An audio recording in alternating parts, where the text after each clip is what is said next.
안녕하십니까. 어렸을 때는 말이죠. 네. 저는 어머님이 안 드셔도 배부르시고 아. 네, 안 주무셔도 지치지 않는 분인 줄 알았어요. 참 철이 없죠, 아들들이. 근데 이제 연세가 드시고 저도 이제 철이 들어가니까 네. 많이 아프시더라고요. 그럼요. 잘 다치세요. 네. 네. 여기저기 약해지시는 거고. 뭐 어머니들 중에 몸 안 아픈 분 계세요? 계시면 한번 손 한번 들어보세요.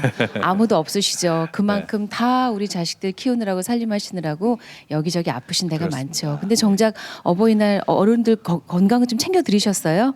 많이 못 챙겨 드리셨을 당신은 겁니다. 또 직접은 잘 안 챙기시잖아요. 예, 그래서요 오늘 어머니의 건강 그 중에서도 특히 요즘 걱정되는 것 중에 하나가 이 유방암, 가슴 건강 쪽이잖아요. 그렇습니다. 이쪽을 책임지고 계시는 분을 모셨습니다. 유방암 전문의 서울대학교 의과대학의 노동희 교수님 큰 박수로 환영해 주시면 고맙겠습니다. 교수님 어서 오십시오, 오십시오. 교수님. 반갑습니다. 안녕하세요. 안녕하십니까. 다시 모시겠습니다. 오늘 반갑습니다. 핑크색 타이가 아주 네. 잘 어울리시네요. 네. 유방암을 상징하죠. 아, 네. 역시 그래서 핑크 리본, 항상 핑크 리본 배지를 달고 다니세요? 네. 그렇군요. 유방암을 좀 더 이렇게 인식하라. 여성의 가슴을 좀 더 생각하라 이런 뜻이죠. 네. 그래서 그런지 항상 여성 환자들을 네. 대하셔서 인상이 참 부드러우세요. 우리 일어나는서보다 훨씬 더 못하지만 그런 얘기 많이 듣죠. 예. 주고받는 덕담이 보기 좋습니다. 교수님. 근데 교수님이 바쁘시다는 건 그만큼 이제 가슴이 아픈 그런 어머니들 주부들이 많다는 많죠. 얘기잖아요. 그렇게 바쁘시고 그렇게 많으세요? 네, 실제로 우리나라 유방암이 많이 급증하고 있죠. 그래서 따라서 환자도 많고 제가 힘이 들지 않아야 되는데 네네. 힘이 들고 있습니다. 네. 과연 그런 급증하는 이유는 무엇인지 또 우리는 어떻게 하면 우리의 건강을 지킬 수 있을지 자리로 모시고 말씀 네. 들어보겠습니다. 자리로 자리로 모시겠습니다. 가시죠.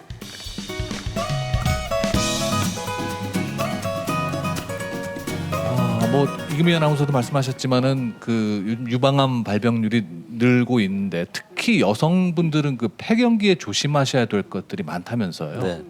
여성들의 폐경이라는 것은 여성의 어떤 인생을 전체로 봤을 때는 상당히 중요한 변화가 많이 일어나는 그 시기죠. 그렇기 때문에 그동안 여성이 그동안 어떻게 관리를 해왔느냐 거기에 대해서 답이 나오는 그 시기가 되겠죠. 그것이 더 문제되는 것, 특히 이제 유방암 관련해서도 더 문제가 되는 건 평균 수명이 그만큼 늘어나고 있어서가 아닐까 싶기도 합니다. 네, 맞습니다. 평균 수명이 늘어남에 따라서 이제 암은 상당히 보편화된 어떤 질환의 하나고 또 그런 것은 우리 식습관 또 사회적인 어떤 그런 관습에서 많이 영향을 받죠, 병이. 네. 그럼 과연 어떻게 하면 우리가 좀 이 건강을 지킬 수 있을지 네, 네. 오늘 더군다나 도움 말씀 주실 생생한 증언을 해주실 분들을 또 모시고 나오셨는데요. 귀한 걸음 해주셔서 감사하고요. 교수님의 강의 청해 듣겠습니다. 네. 박수 보내주시면 고맙겠습니다. 안녕하세요, 여러분. 반갑습니다. 저는 유방암을 수술하는 외과 의사죠. 근데 사실 오늘 진료도 뒤로 하고 수술도 다 미뤄두고 여기 왔습니다. 그 이유가 뭘까요? 어머님들 어린이들 키우느라고 모든 우선순위에서 다 밀려나고 또 자녀들 대학 보내고 이제 좀 쉬려고 이제 나도 인생을 즐겨야겠다 이런 시점에 유방암이 왔어요. 뭐 날벼락 같은 일이죠. 그런데 문제는 그런 유방암이 중년 혹은 폐경 전후로 많이 생기고 있다는 겁니다. 특히 이제 우리가 폐경이라는 것을 봤을 때 폐경이 뭐죠? 폐경은 난소가 기능을 안 하는 거죠. 그 난소 기능 안 하면 어떻게 됩니까? 아주 중요한 여성 호르몬이 떨어지는 거죠. 그러면서 어떻게 돼요? 우울해지고 막 한여름에 땀이 비오듯이 오고 잠 안 오고 그리고 골밀도, 골다공증 오죠. 심혈관계 늘어나죠. 근데 또 유방암도 같이 늘어나고 있어요. 또 아까 그 우리 이금희 아나운서께서 말씀하셨지만 인간의 수명이 늘어나고 있잖아요. 그러면서 우리가 또 살아야 될 날이 더 많아요. 여러분들이 50세 근처라면은 앞으로 3, 40년은 더 살아야 돼요. 그럴 때 우리가 건강을 지키는 것은 너무너무 중요하죠. 그래서 제가 오늘 여러분의 가슴 건강을 지키려고 이 자리에 나왔습니다. 실제로 우리가 암으로부터 자유스러운 사람은 없습니다. 암은 이제 수명이 길어짐에 따라서 여성들은 3분 중에 1분이 암에 걸려요. 남자는 더 많은 5명 중에 2명. 암이 남의 일이 아닙니다. 그래서 실제로 남자들은 위암, 대장암, 폐암 순으로 이렇게 발병이 높고 여성은 갑상선암, 유방암, 대장암 순으로 높죠. 이것은 실제로 이전부터 그런 것이 아니라 대장암 남성의 대장암은 특히 식생활과 많이 관계되고 우리 유방암도 마찬가지예요. 유방암도 식생활 여러 가지 여성들의 그 사회적인 습관들이 많이 영향을 미치고 있는 겁니다. 그래서 우리가 그래프를 보면은 여성은 갑상선암이 제일 많아요. 그다음에 이제 유방암인데 갑상선암은 실제로 사실은 검진이 너무 많아서 그렇다. 그래서 지금 갑상선이 우리나라에 왜 이렇게 많냐 하는 것은 아직 좀 논란이 있지만 유방암은 꾸준히 많이 늘어나고 있어요. 유방이 얼마나 많이 늘어나고 있냐면은 10년간에 3배 이상이 늘어나고 있어요. 이거 보십시오. 2000년도에 한 해 발생이 5,400명이었는데 2010년 10년 지났잖아요. 지금 16,300명. 10년 사이에 3배가 늘어났어요. 이게 왜 그럴까요? 그리고 이제 우리나라는 실제로 암이 그렇게 발생이 많지 않았던 2000년, 2006년도에는 30대, 40대가 피크, 40대 제일 많았는데 현재로는 서양처럼 이렇게 점점 50대 폐경 후가 더 이제 많아지고 있는 경향이죠. 그렇기 때문에 이제 이런 경향은 앞으로는 훨씬 더 이렇게 서양처럼 나이가 많아지면서 폐경 후에 더 많아질 거다. 이런 우리가 학자들은 예측을 하고 있죠. 이런 것은 그 원인은 실제로 서구화. 왜냐하면 유방암은 서양 여자의 아주 주된 그 병이죠. 아주 옛날부터. 그것은 서양 사람 하면 뭐죠? 서양 사람 하면은 그 고칼로리 식사죠. 뭐 이렇게 지방 하이 칼로리, 고칼로리. 그 특히 뭡니까? 우리 뭐 햄버거, 피자. 저도 이제 파티하면은 피자 같은 것들 이제 우리 직원들한테 주면서 인심을 얻고 있는데 그게 사실은 좀 우리 유방 가슴 건강을 보면 별로 좋지 않은 거죠. 인스턴트 음식. 거기에 따라서 우리 어린애들은 서양 애들처럼 체형도 변하죠. 키도 크고 몸무게도 좀 나가고 그런 것들은 실제로 유방 쪽에는 좋지 않은 겁니다. 바로 그런 것들이 이제 유방암이 늘어나는 이유다 이렇게 볼 수 있는데 그러면 실제로 유방암을 조심해야 될 사람들은 누군지 제가 한번 말씀을 드려보죠. 자, 한 6가지 정도로 오늘 간단하게 정리를 해보겠는데 내가 어렸을 때 잘 먹고 컸다. 그 어릴 적에 잘 먹고 어릴 때부터 이렇게 키도 크고 잘 먹는 애들 있죠. 그런 애들은 초경이 빨라지죠. 초경. 그래서 첫째 이제 그다음에 적당한 시기에 결혼했느냐. 그 얘기는 결혼한 연령이 늦다는 건 뭐죠? 초산이 늦다. 그렇죠? 초산이 늦다. 그렇기 때문에 이제 그런 부분 이제 2번째까지 얘기했죠. 그다음에 내가 자녀를 몇 명 뒀냐. 우리 어머님 세대는 자녀를 막 10명씩 뒀죠. 그 애가 막 그 중에서 한 몇 사람은 없어지고 막 이런 정도로 많이 나는데 지금은 뭐 한둘 이렇게 뒀죠. 자, 아기는 몇 명 낳냐. 그다음에 모유 수유를 했느냐. 아기가 이제 우리가 지금은 이제 여성들도 직장도 많이 가고 또 여러 가지 어떤 문화적인 간섭에 의해서 수유를 잘 안 하는 거죠. 아마 우리나라는 뭐 OECD 국가에서 수유를 안 하기로 굉장히 유명한 나라고 출산도 저출산이고 그다음에 몸무게 우리가 과체중 뭐 이거죠. 표준 체중을 유지하는 것은 상당히 중요합니다. 그렇기 때문에 우리가 표준 체중을 유지하고 있는지 그다음에 또 하나는 50세 전후로 해서 폐경이 더 늦어졌는지 왜 거의 60세까지 그 폐경이 안 되는 분들이 계시죠. 그런 분들은 사실은 여성으로서는 좋을지 몰라도 이 가슴 건강에는 별로 안 좋다 이거죠. 이 6가지 다 해당되는 분 계세요? 그래서 오늘은 이 6가지를 중심으로 제가 한번 이것은 제가 이제 교수로서 이렇게 학생들 가르치듯이 여러분께 설명하는데 실제로 여성들이 이 초경에서 폐경까지 전체를 봤을 때 이 사이에 일어나는 일은 에스트로겐이라는 호르몬이 그 여성을 지배하고 있어요. 여성이 되는 거죠. 초경이 되면은 어떤 여자의 성징이 다 나타나고 또 자녀를 가지게 되고 중요한 일들이 일어나죠. 그런데 이 기간에 에스트로겐이라는 것은 이 가슴에는 사실 별로 좋지 않죠. 그래서 무지 중요한 그 호르몬인데 아까 말씀했듯이 이 사이에 출산을 하고 또 수유를 하고 또 여러 가지 그 체중을 유지하고 하는 것들은 이 기간은 다 에스트로겐에 벗어나는 기간입니다. 그러니까 수유를 계속 한다든지 출산을 많이 하게 되면 어떻게 되죠? 이 에스트로겐에 노출되는 시간이 줄어들죠. 자, 바로 그겁니다. 그래서 제가 한번 문제를 내볼게요.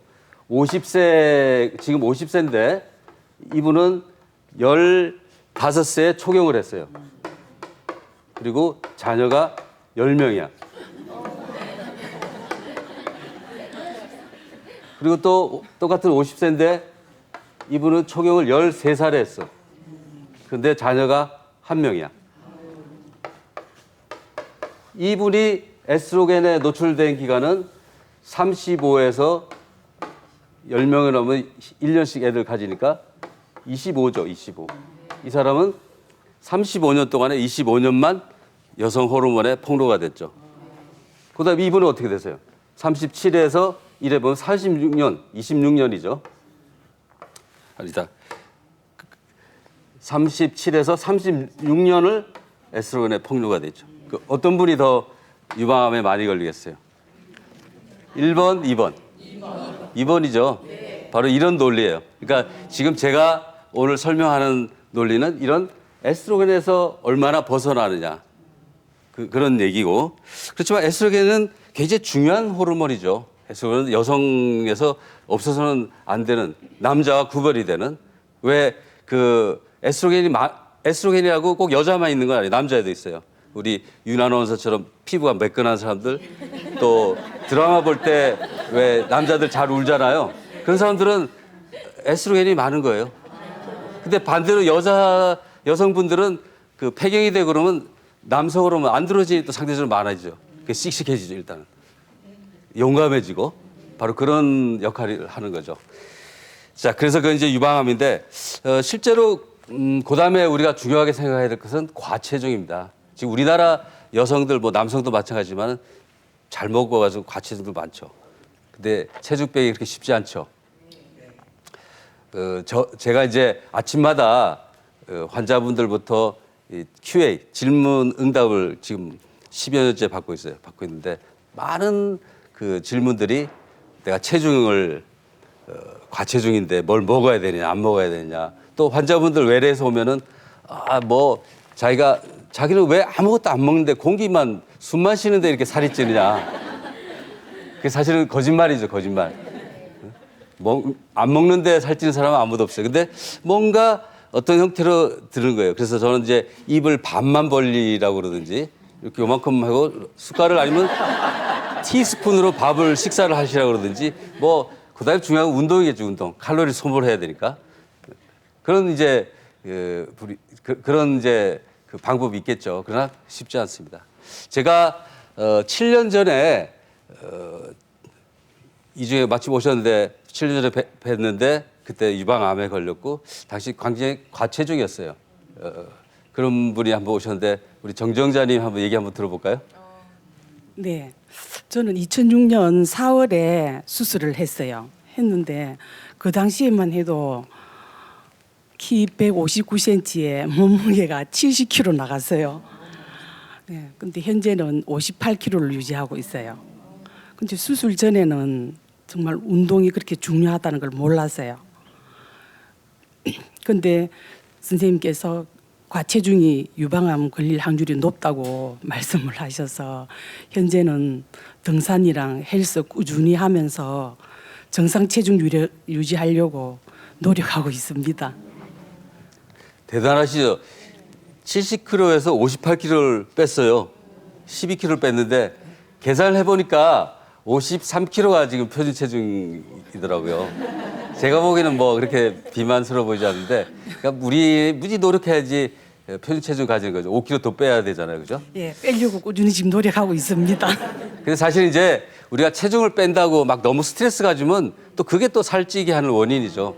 그러니까 굉장히 과체중이 뭐 비단 유방암뿐만 아니라 여러 가지 심혈관 또 당뇨 뭐 성인병 다 관련이 돼서 굉장히 주의를 해야 되지만 또 그것 때문에 너무 스트레스 가질 필요는 없고, 또 이 과체중이라 할지라도 그것이 꼭 유방암에 대해서 막 이렇게 집착할 필요는 없어요. 그렇지만 폐경 후에 과체중이라는 것은 복부 비만 이런 것과 관련이 되고, 우리가 폐경 후에 난소가 기능을 안 하는 대신 우리가 최소한의 에스트로겐을 여성에 공급하기 위해서 이 체지방에서 에스트로겐을 소량 만들어내고 있어요. 그 배가 많이 나온 여성분들은 거기서 에스트로겐이 만들어지는 거죠. 그렇기 때문에 이런 이론으로 따져봤을 때 에스트로겐이 더 많이 유지됨으로써 유방암의 위험이 더 높아진다, 이렇게 생각하시면 되겠죠. 네, 그런 얘기고. 그다음에 또 우리가 이제 지금 우리 사회 간접적으로 많이 하는 거, 여성들의 사회 활동 또 거기에 관련돼서 음주 많아지죠, 음주. 근데 음주도 유방암의 위험인자로 되어 있습니다. 와인, 그 포도주는 심혈관 예방에 좋다고 그래서 한두 잔 이렇게 권하고 있죠. 그렇지만 또 저는 사실 여성이랑 이렇게 술 하는 걸 참 좋아하는 편인데, 유방암 많이 걸리니까 마시지 마라, 이렇게 이야기도 곤란하고. 근데 어쨌든 그 상습적인 음주는 유방암에 좋지 않다. 유방암을 많이 높인다, 이런 결과는 나와 있고요. 그리고 어쨌든 그것도 마찬가지로 음주 자체가 너무나 또 어떤 사회 통념 풍습의 하나인데 그걸 또 막 억제하는 거는 또 그렇고, 어쨌거나 일단은 안 마시는 쪽으로 이제 가야 되겠죠. 자, 그다음에 또 중요한 것은 유방암은 약간 가족력이 많이 밝혀져 있어요. 가족력. 그러니까 가족력이라는 것은 자기 누이나 자매 또 어머님 또 뭐 이모 뭐 이렇게 내려가는 거죠. 그런 경우에는 유방암의 발생이 또 한 두세 배 높죠. 자, 이렇게 보면 됩니다. 아까 6가지 말씀드렸잖아요. 초경 빨고 뭐 여러 가지 수유 안 하고 이런 여러 가지 이유에다가 가족력까지 있으면 더 가중되겠죠. 그런 분은 어떻게 해야 되겠어요? 좀 더 조심하고 검진하고, 또 제가 앞으로 소개할 자가검진 그거 해야 되겠죠. 바로 그런 것이 그러니까 빠른 초경, 늦은 결혼, 출산이 늦다든지 또 수유를 안 했다든지 비만이 된지 가족력이 된지 이런 분은 조심하라, 이런 뜻이 되겠습니다. 네. 자, 그다음에 제가 중요하게 생각하고 또 항상 외래를 보면서 가슴 아픈 것은, 병이 지금은 우리나라 굉장히 여러 가지 미래도 좋고 홍보도 많이 하고 하는데, 아직까지 저에게 오는 환자들 중에서 많은 수가 좀 진행이 돼서 온다 이거죠. 간단하게 자기 한번 만져보면 되는 건데, 그리고 그걸 이상이 있다 이렇게 생각하고 오면 되는데, 이제 사실은 사람은 부정하죠. 이게 나는 아닐 거다. 의사들이 제일 부정을 많아요. 나는 괜찮겠지. 내시경 안 해요. 환자들 보고는 하라고 그러고. 그러니까 이제 그런 부분이 있는데, 사실은 자가 검진이라는 것은 간단해요. 아주 간단해요. 자기 손으로 이렇게 한번 만져보는 거 아니에요? 만져보는 거죠. 근데 자가 진단하는데 큰 돈 들어요? 엄청난 뭐 기계 뭐 장비 필요해요? 특별한 장소 필요해요? 특별한 장소 사실 필요하죠. 아무데나. 근데 왜 안 하죠? 여기 하시는 분. 우리 비너스 회원들은 좀 하고, 그죠? 사실 쉽지 않죠. 그래가지고 이제 우리 재단이나 이런 데서는 목욕탕에 자가검진 거리를 걸어놓게 한다든지 또 이렇게 식탁에다 놓게 한다든지 까먹지 않게, 잊어먹지 않게. 그래서 이런 자가검진은 그 요령이 상당히 중요한데 제 환자분 중에 우리 유경희 어머님께서 우리 비너스회에서 자가검진을 한번 소개해 올리는 시간을 갖죠. 유경희 어머니 한번 옛날에 병 겪었던 얘기부터 한번 들어볼까요? 네. 네. 저는 발병 당시 직장에 다니고 있었습니다. 퇴근을 하고 이제 집에서 휴식을 취하면서 TV를 보고 있는데 이렇게 가슴에 제 손이 스쳐 지나가는데 멍울이 만져졌어요. 근데 그 멍울이 실은 아프지는 않았어요. 하지만 다른 쪽 가슴에 비해서 멍울이 있기 때문에 제가 검사를 받게 되었습니다.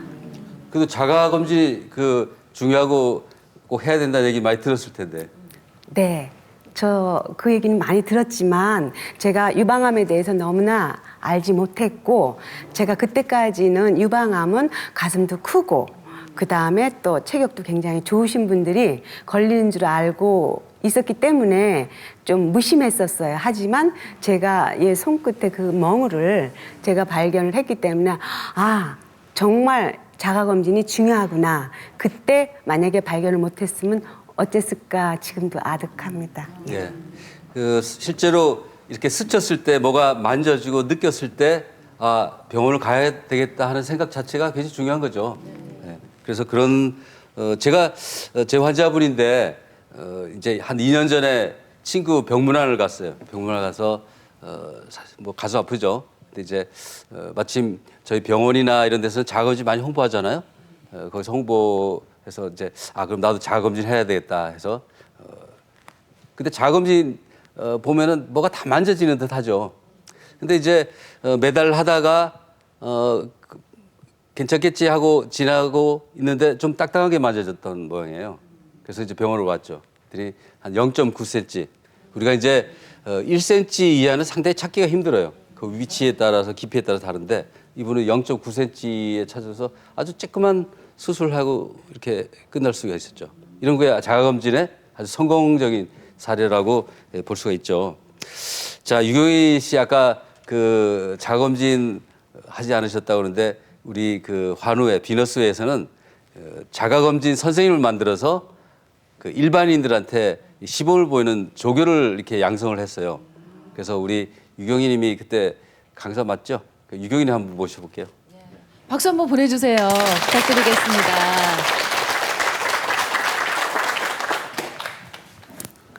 안녕하세요. 저는 서울대학병원 내에 있는 유방암 환우회인 한국비너스회의 유경희입니다. 지금부터 저희가 교육받은 유방 자가 검진에 대해서 설명드리겠습니다. 유방 자가 검진은 두 가지가 있습니다. 그 하나는 시진법, 눈으로 보는 거. 두 번째는 촉진법. 그러면 시진법을 먼저 말씀드리겠습니다. 여러분들이 목욕탕에 들어가시면 제일 먼저 하는 일이 뭡니까? 옷을 벗죠. 목욕을 해야 되니까 옷을 벗고 거울 앞에 서서 차렷자세로 있으시면서 내 가슴, 유방이 좌우 대칭인가, 피부색은 어떤가, 그 다음에 어디 들어간 부분이 없나 이렇게 살펴보는 겁니다. 그리고 난 다음에는 여전히 거울을 보면서 몸을 이렇게 돌리고 또 이렇게 돌리고 살펴보는 겁니다. 그 다음 두 번째 단계는 팔을 올리고 이렇게, 그러면 유방의 위치라든지 여러 가지가 또 다르겠죠. 그러면서 또 유방을 관찰을 하고 역시 거울을 보면서 이렇게 또 이렇게, 그리고 난 다음에는 허리에 손을 얹고, 이것도 또 다른 자세입니다. 벗고 보면 역시 또 유방을 관찰을 하고, 그럼 맨 마지막에는 고개를 이렇게. 근데 이렇게 고개 숙이고 내 머리도 숙이면 안 되겠죠? 여전히 거울을 보면서 제 유방을 보는 겁니다. 이럴 때 내 가슴이 두 개가 제대로 잘 떨어져야죠. 어떤 하나는 있고 어떤 하나는 늘어져 있어요. 그러면 어느 것에 이상이 있을까? 어느 유방에? 첫 번째가 안 늘어지고 두 번째가 늘어진 거. 어느 거에 이상이 있는 유방일까요? 예. 안 늘어진 쪽 안에서 암세포가 잡아당겨지니까 그러니까 그거를 저기 하시면 안 되고 이렇게 시지법 두 번째는 촉진법. 촉진법은 일단 손가락 둘째, 셋째, 넷째 손가락을 가지고 촉진을 하는데 500원짜리 동전 크기만한 사이즈로 돌리는데 약, 중, 강으로 돌립니다. 제일 먼저 우리 옆에 모형이 있는데 이렇게 하고선 겨드랑이에다 손을 넣고 약, 중, 강. 그 다음에는 여기 살이 없어서 제가 그랬습니다. 그 다음에는 이렇게 약, 중, 강. 한 땀 내려가서 이렇게 해서 유방을 3바퀴를 돌리고 나면 거의 대부분의 유방이 촉진이 됩니다. 여기도 마찬가지로 해주시고 그런 다음에는 팔을 이렇게 들어보시는 겁니다. 팔을 들어보면 좀 더 조금 아까 이런 자세하고는 또 다르겠죠? 이렇게 들어보시고 겨드랑이 이번에는 쇄골도 살짝 만지면 안 됩니다. 깊게 있을 수도 있습니다. 쇄골도 촉진을 하고 여전히 아까와 같은 방법으로 3바퀴 정도 양쪽. 그 다음에 맨 마지막에 한 가지 빠진 게 있어요. 뭐가 빠졌을까요? 유두. 그쵸? 유두를 상하 좌우로. 이쪽도 마찬가지죠. 그리고 더 확실히 알 수 있는 것은 누웠을 때 가슴이 좀 더 다르겠죠? 그때 촉진하는 것을 더 확실히 알 수 있습니다. 저도 아까 제가 발견한 것도 테레비를 누워서 보다가 발견했습니다. 이상입니다. 예. 네, 유경희님 수고하셨어요. 자가검진 이제 잘 아셨어요? 네. 이제 자가검진 하셔야 되겠죠? 네. 그래서 사실 쉽지 않아요. 쉽지 않고 이거 매일 하는 거 아닙니다. 매달 생리가 있는 분은 가슴이 생리 끝난 지 2, 3일부터 일주일 사이에 제일 부드러워지죠. 고태하고. 생리가 없는 분들은 저 같으면 매달 1일, 4월 1일, 5월 1일 뭐 이런 식으로 할 것 같아요. 그리고 사실은 이제 자가 검진 자체에 대해서는 실제로 의학적 논란이 있는 것은 뭐 만져야면 다 있는 것 같아요, 사실은. 그래서 항상 이렇게 눌러서 이렇게 하는 걸 움켜쥐지 말고. 그래서 사실은 자가 검진의 요령은 그 일반인들로부터 특별하게 진단을 하라는 뜻이 아니에요. 그 전달에 변해서 변화. 아까 제가 사례를 들은 분 있죠? 그냥 몽글몽글하게 만지는데 어느 날 뭐가 딱딱하게 뭐가 짚히는 게 있더라. 자, 그러면은 고민할 필요 없어요. 의사 선생님한테 가는 것이요, 가는 거. 의사 선생님은 그런 거 해결하라고 있는 거죠. 그리고 또 그렇다고 해서 다 암은 아니에요. 암이 아닌 게 훨씬 많아요.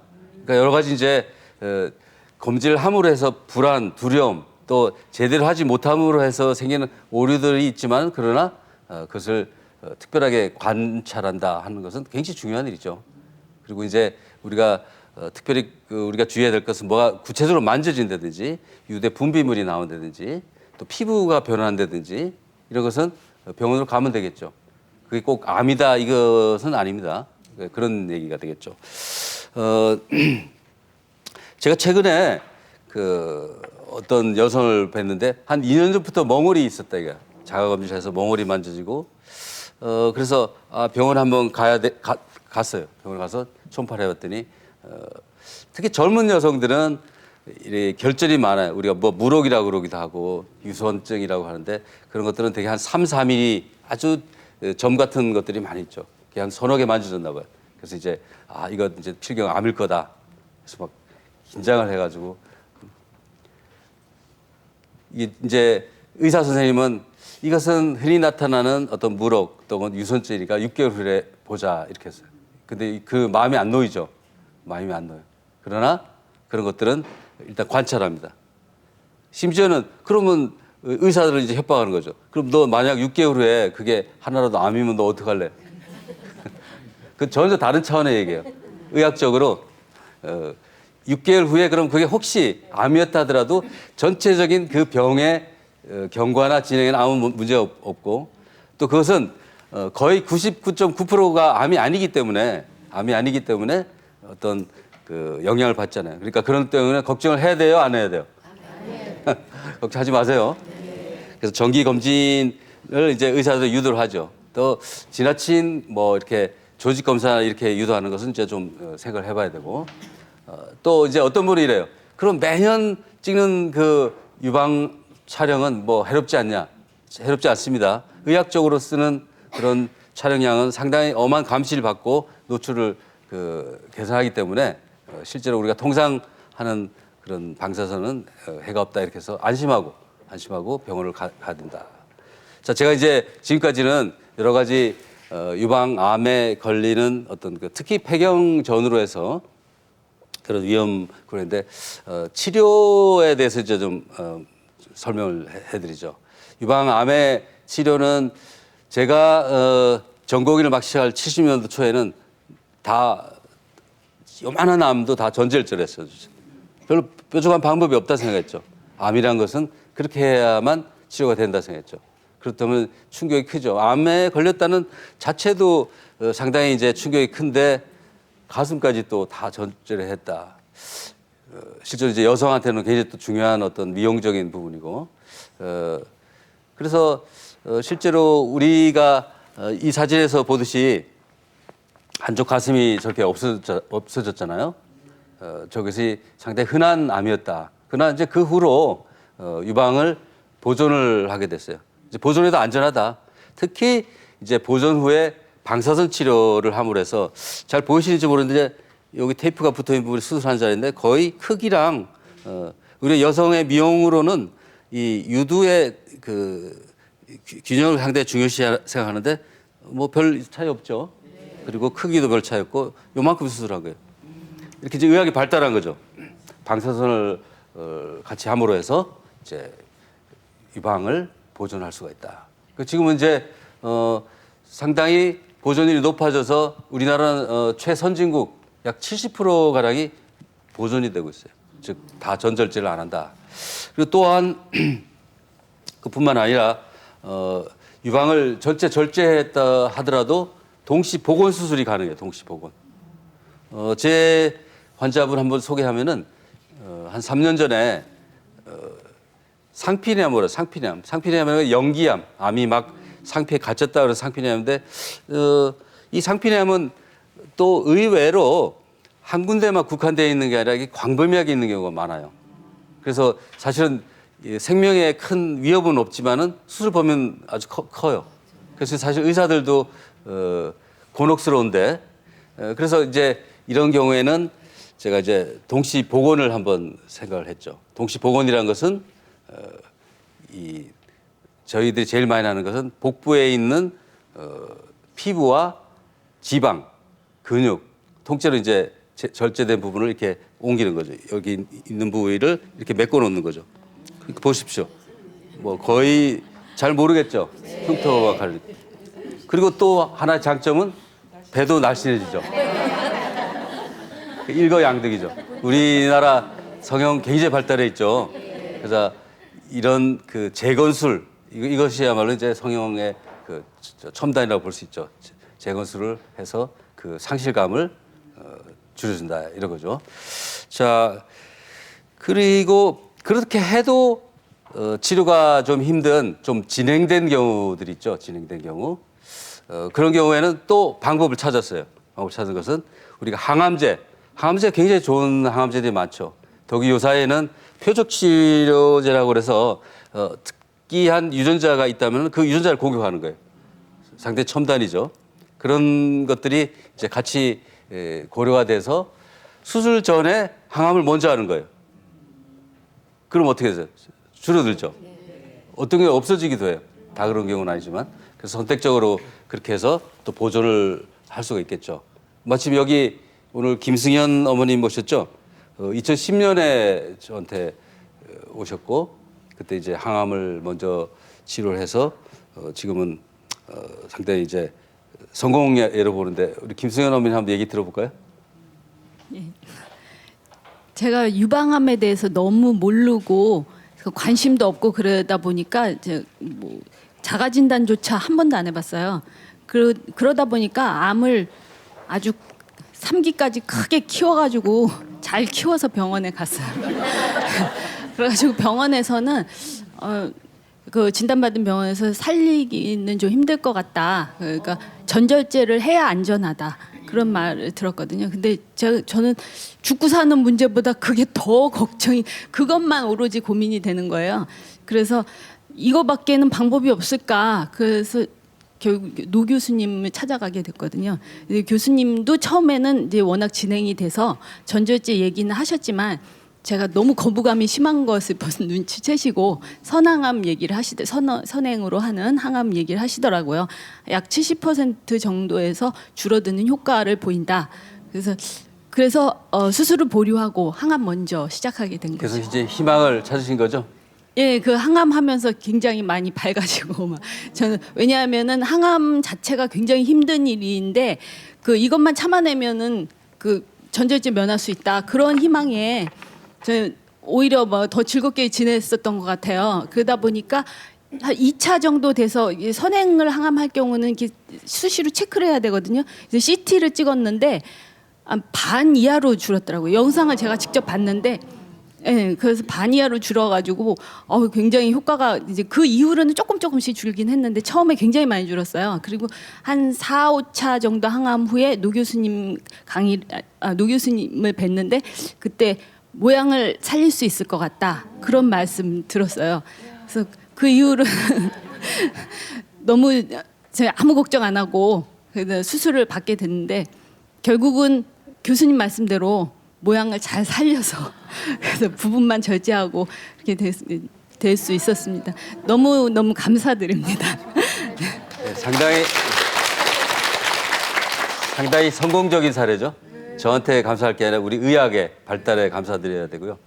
최근에는 항암제뿐만 아니라 이런 표적 치료제 그런 것들이 계속 개발이 되고 있죠. 좀 고가이긴 하지만은 이제 그런 부분들이 보편화되면은 더 결과가 좋아지고 그런데 이제 이렇게 희망찬 얘기만 했지만은 아직 암은 우리가 이제 정복하고 있지는 못하죠. 우리가 그러나 이 수명을 늘리듯이 암을 만성화시키자. 암을 이제 우리 의학자들의 목표는 암을 당뇨병처럼 만들자. 당뇨병도 몇 프로만이 정말로 그 인슐린이 이런 그걸 써도 안 되는 경우가 있죠. 그 정도까지만. 그래서 암도 상당히 이제 만성화시켜서 재발이 되더라도 또 치료가 가능하게 하고 또 여러 가지 신약으로 그걸 억누르고 재발이 됐더라도 그걸 유지하고 이제 이렇게 할 작전을 세우고 있죠. 그렇기 때문에 사실은 아직 그 여러 가지가 충분하지는 않지만은 암은 상당히 많이 극복하고 있다. 그래서 우리 어쨌든 암에 걸렸다 하더라도 제일 좋은 건 뭐겠어요? 초기에 발견돼야 되겠죠. 초기에 발견되면 얼마나 장점이 많은 줄 아세요? 일단 비용이 적게 들어요. 생존율이 높아요. 또 미용을 또 살릴 수 있죠. 사회 비용이 적게 들어요. 지금 우리 국가 기관들에서 얼마나 고민 많아요. 여러분들 암 환자들 이렇게 5%밖에 안 내잖아요. 그 이제 100% 해준다 그러시잖아요. 근데 그거 그러면 우리 세금 내야 되는 건데. 그래서 제가 이제 초기에 발견하자. 초기에 발견하는 게 제일 중요하다. 이제 이런 거죠.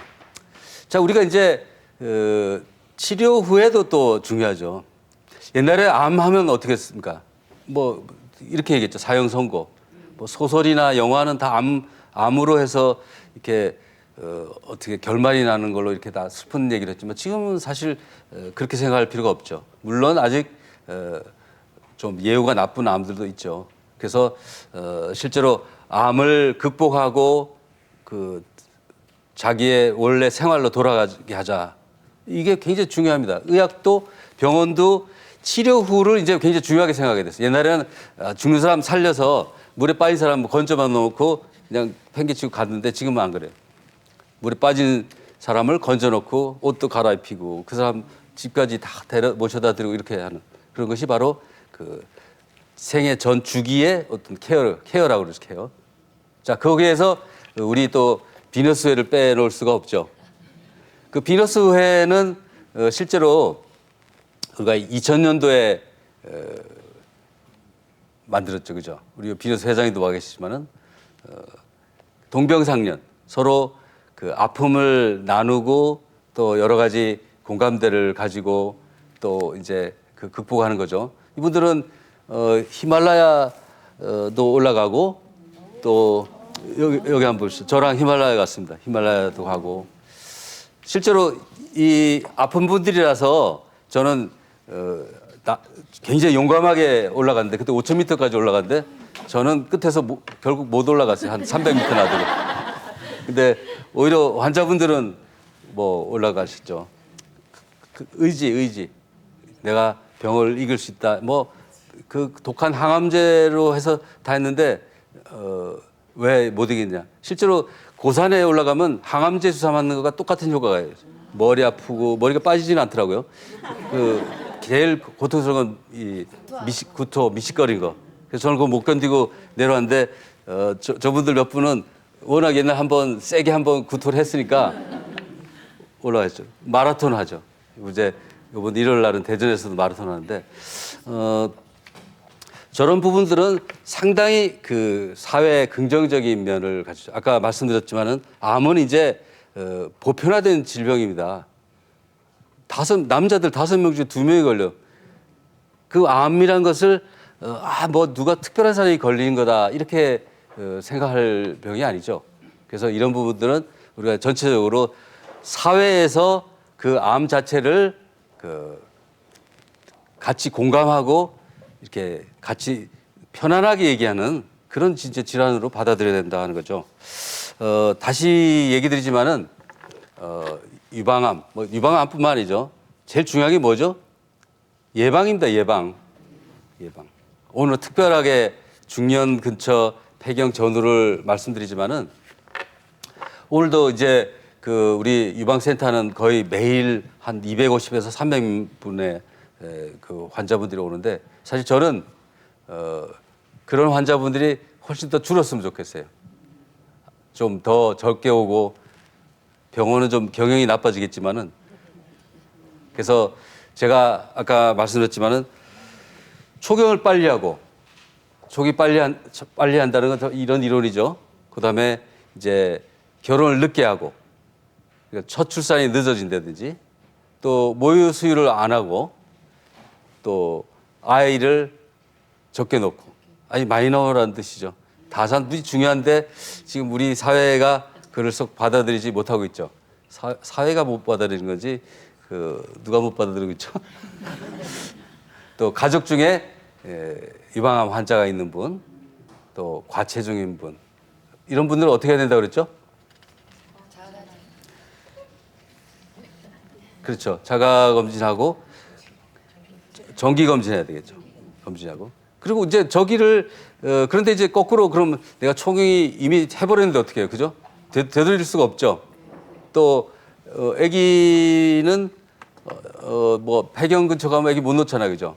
다시 어떻게 백할 수 없잖아요. 뭐 줄기세포를 놓을 수도 있는 것도 아니고. 그러니까 실제로 거기서는 우리가 어떤 생각을 해야 되면 그럼 자 거기에서 예방할 수 있는 방법은 제가 지금부터 가르칠 겁니다. 운동이 굉장히 중요합니다. 규칙적인 운동. 제가 운동에 관한 연구를 제가 직접 하기도 하고 굉장히 많은 보고서를 봤더니 주 평균 9시간.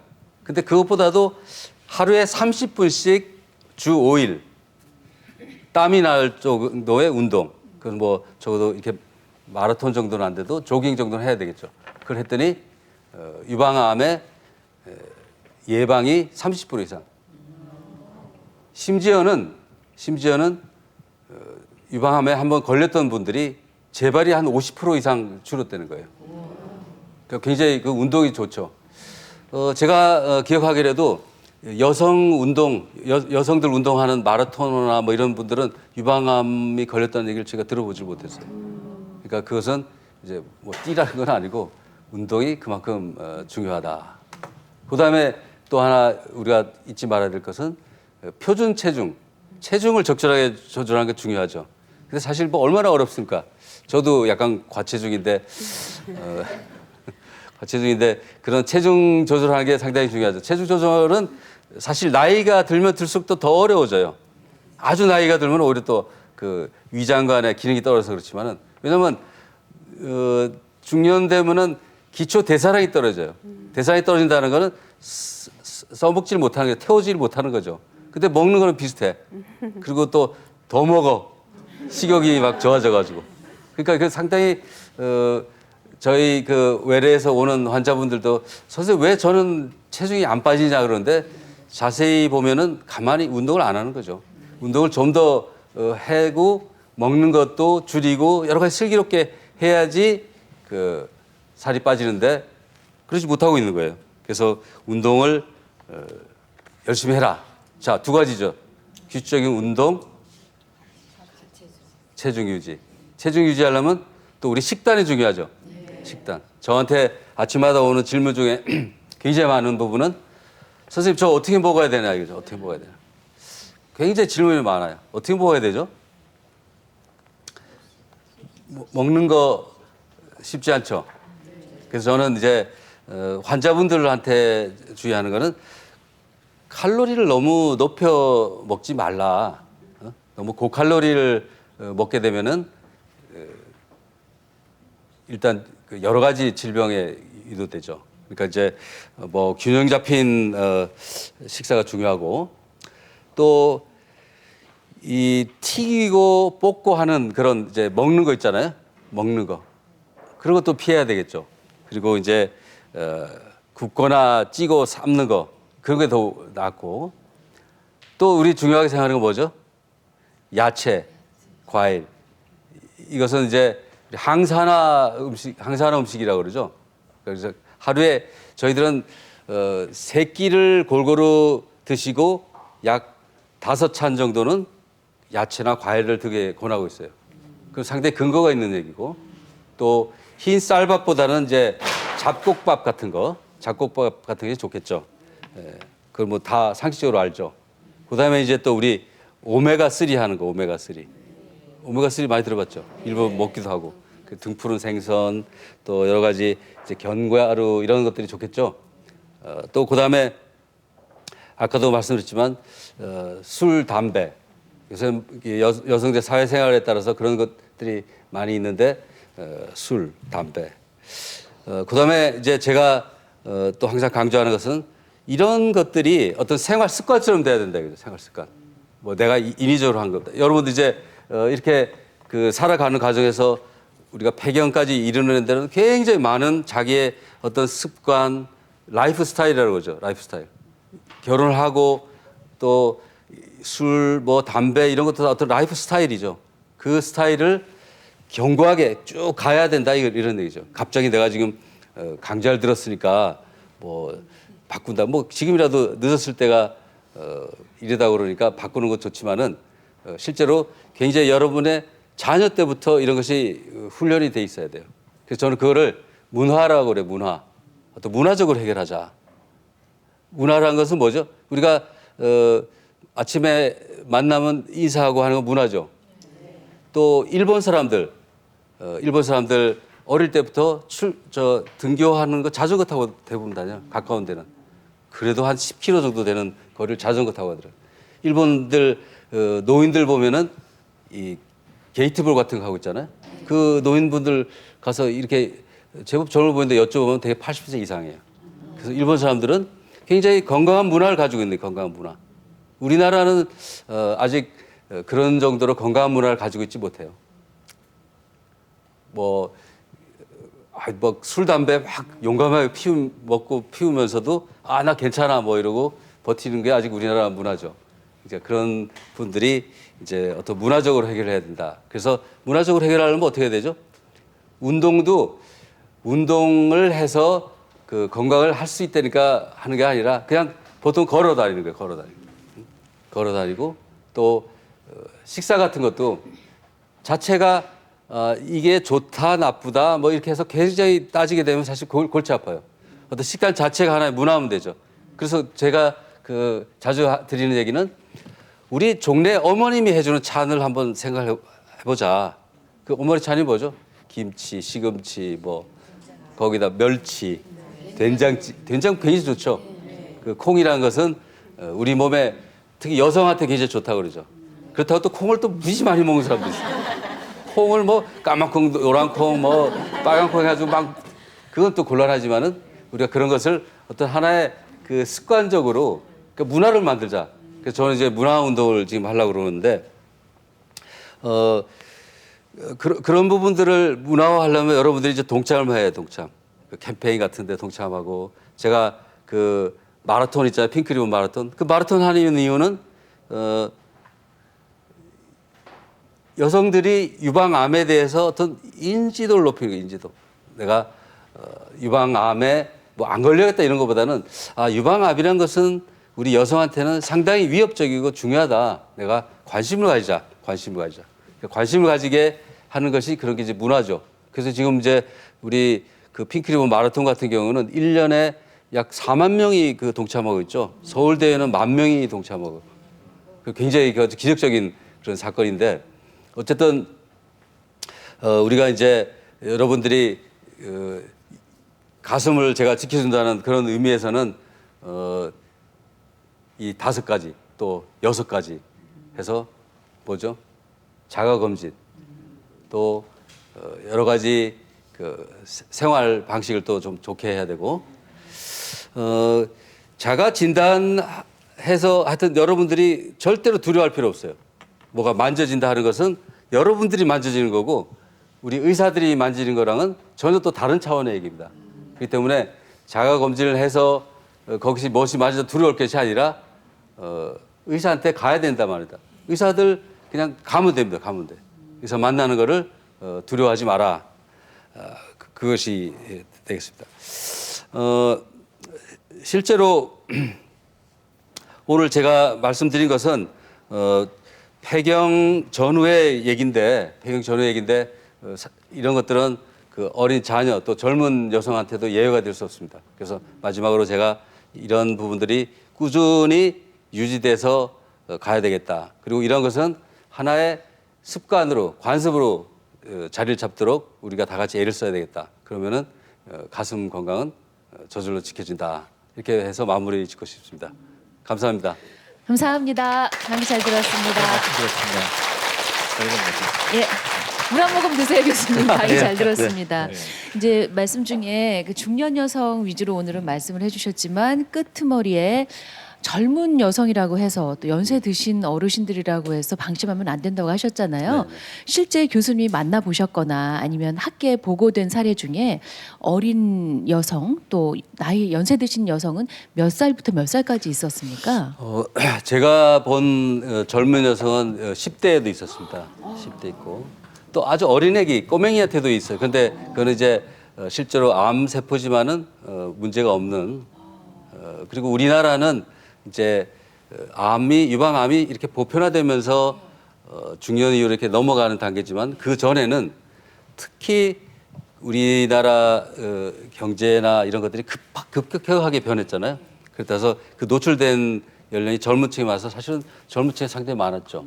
그러니까 20, 30대 아주 왕성한 젊은 여성들이 걸리고 있을 때 사실 가슴이 많이 아프죠. 네. 연세 드신 분들도 방심. 연세 든 분은 그거는 그 한계가 없어요. 한계가 없어요. 실제로 암이라는 거는 나이가 들면에 따라서 생기고 뭐 아는 게 아니라 80세 이상 90세 가까이도 있고 그거는 생기려면 생기는데 실제로 이제 그런 경우에는 우리가 아주 무리한 수술이나 혹은 그분이 과다한 어떤 그런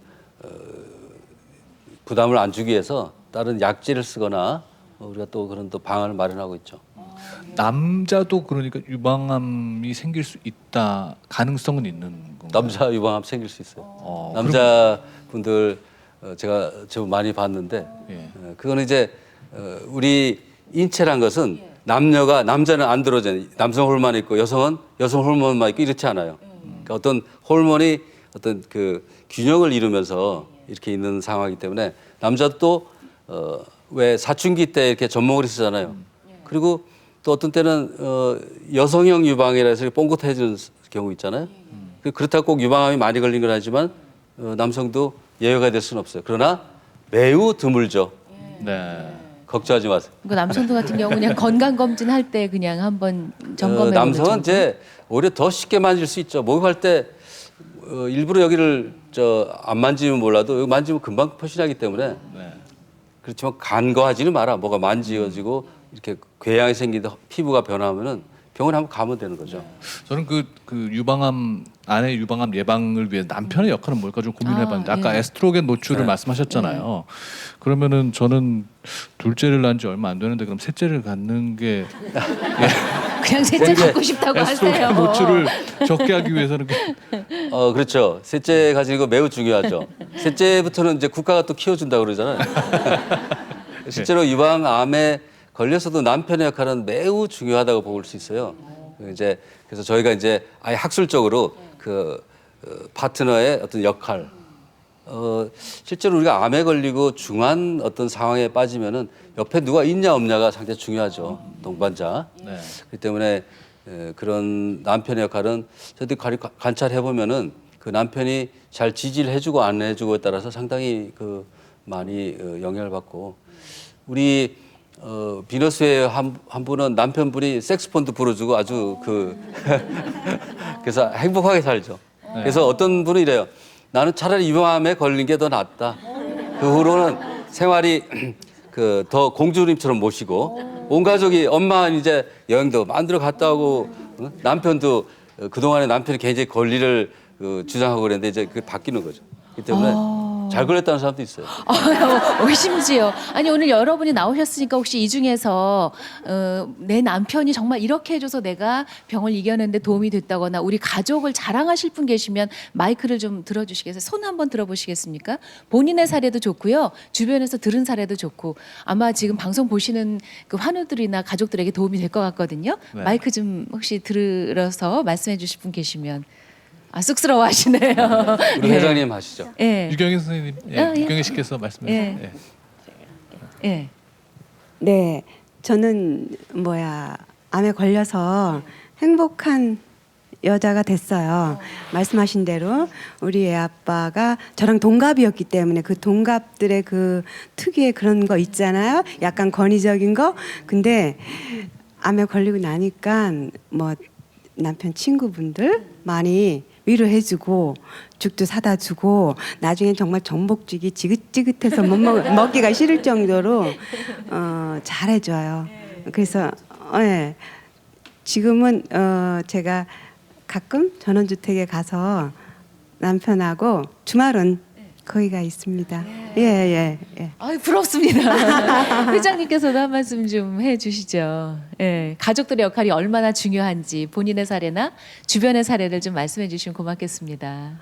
저는 사실 암 걸리고 정말 아까 교수님 얘기하신 대로 우리 애기 아빠가 색스폰도 옆에서 불어주시고 본인입니다. 본인이었군요.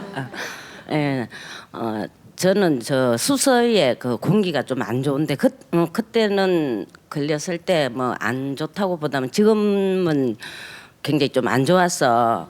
그때 우리 아빠가 이사를 가자. 남편이. 공기 좋은 예. 데로. 그래서 지금 저 국내동이라는 그 산속에 빌라에 가서 지금 9년째 하면서 매일 그 산에 다니면서 아빠가 그냥 산 가라고 그냥 부부가 같이 남편이랑. 같이 갈 때는 주로 많지 않지만 시간이 바쁘니까 서로가 각자가 그래서 그런 할애를 많이 해주셨고 또 병원은 이렇게 비너스 회를 사실 이렇게 회장을 맡으면 굉장히 시간이 많이 내 개인 시간이 필요로 합니다. 완전히 아빠 지지를 해주시지 않으면은 할 수가 없는 자리예요. 그래서 그걸 너무나 지금 3년째 동안 그냥 무슨 일이든 나가라고 비너스. 그래서 아마 비너스 회원들이 전부 다 이렇게 동참도 잘하고 남편 자랑하시는 거죠 지금? 자랑해. 자랑하셔도 될 것 같습니다. 뭐 이렇게 환자분들한테는 뭐 환경의 변화라든지 그 남편의 심리적인 지지 같은 게 정말 중요한 도움이 되는군요. 예. 실제로 드라마틱한 얘기도 많이 있는데 제 환자 한 분은 유방암에 걸렸어요. 근데 그 남편분이 굉장히 이제 내가 그동안 잘 못 돌봐줘서 암에 걸렸다 이렇게 생각하는 거예요. 그래서 그 굉장히 사업을 크게 대구에서 하셨는데 그 사업을 다 접고 제주도에 이제 그 제법 굉장히 큰 뭐 한 몇만 평 되는 땅을 사고 그분을 위해서 황토방을 하고 그 황토방을 이용한 펜션 사업을 했어요. 근데 이제 남자분의 비즈니스로 보면은 뭐 이제 사업 다 접고 쉰다 했는데 그 제주도가 그 아주 명소가 돼버렸어요. 그 황토방이.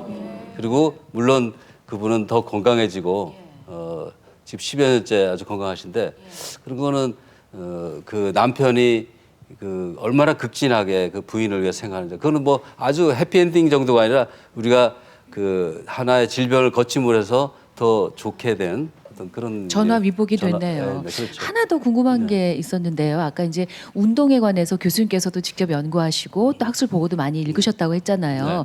운동이 그 유방암 예방에 좋은 건 뭐 땀을 많이 배출해서 그런 건가요? 아니면 근력이 많이 생겨서 그런 건가요? 그것도 마찬가지로 저 그 아까 강의 때 말씀드린 에스트로겐이 운동을 하게 되면 여성은 운동을 하면 에스트로겐 레벨이 낮아져요.